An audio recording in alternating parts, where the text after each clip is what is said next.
بسم اللہ الرحمن الرحیم۔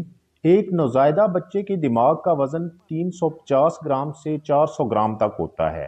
دماغ کی نشو و نما 25 سال کی عمر تک جاری رہتی ہے، یعنی انسانی دماغ 25 سال کی عمر تک گرو کرتا رہتا ہے، اور اس طرح گرو کرتے کرتے ایک ایڈلٹ انسانی دماغ کا وزن 1300 گرام سے 1400 گرام ہو جاتا ہے۔ مردوں کے دماغ کا وزن عورتوں کے دماغ کے وزن سے تھوڑا زیادہ ہوتا ہے۔ میلز کے دماغ کا اوسط وزن 1370 گرام، جبکہ فیمیل کے دماغ کا اوسط وزن 1200 گرام ہوتا ہے۔ ہم اپنے دماغ کا صرف 10% حصہ ہی استعمال کرتے ہیں۔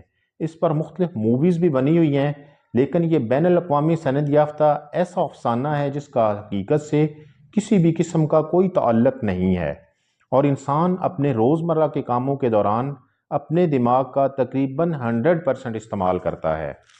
انسانی دماغ کا وزن انسانی جسم کے وزن کا تقریباً 2% ہوتا ہے، لیکن انسانی دماغ پورے جسم کی توانائی کا 20% سے 30% تک استعمال کرتا ہے۔ پورے جسم میں آکسیجن کی سب سے زیادہ سپلائی دماغ کو ہی کی جاتی ہے۔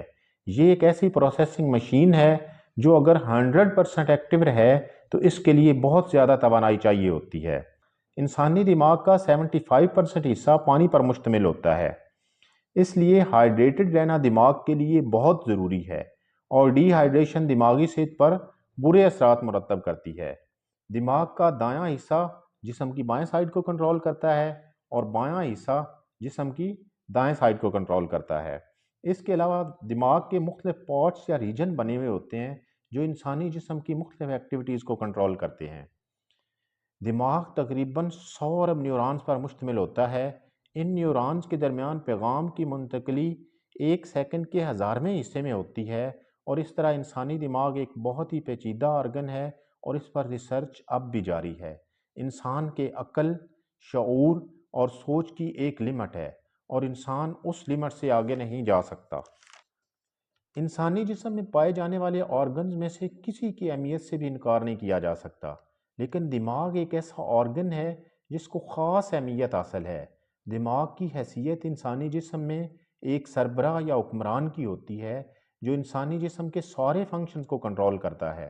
میڈیکل سائنس میں ترقی سے جسم کے ناکارہ ہو جانے والے کافی اعضاء کو ٹرانسپلانٹ کیا جاتا ہے، لیکن برین انسانی جسم کا ایک ایسا پیچیدہ آرگن ہے جس کو ہم ریپلیس یا ٹرانسپلانٹ نہیں کر سکتے، کیونکہ برین ہماری آئیڈینٹی کی علامت ہے۔